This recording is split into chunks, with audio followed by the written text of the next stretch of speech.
You ask Tiger to solve.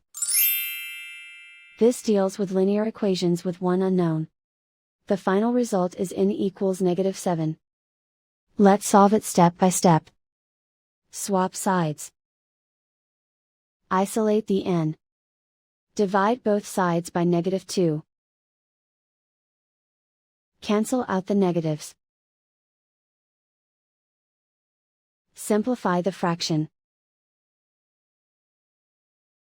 Move the negative sign from the denominator to the numerator.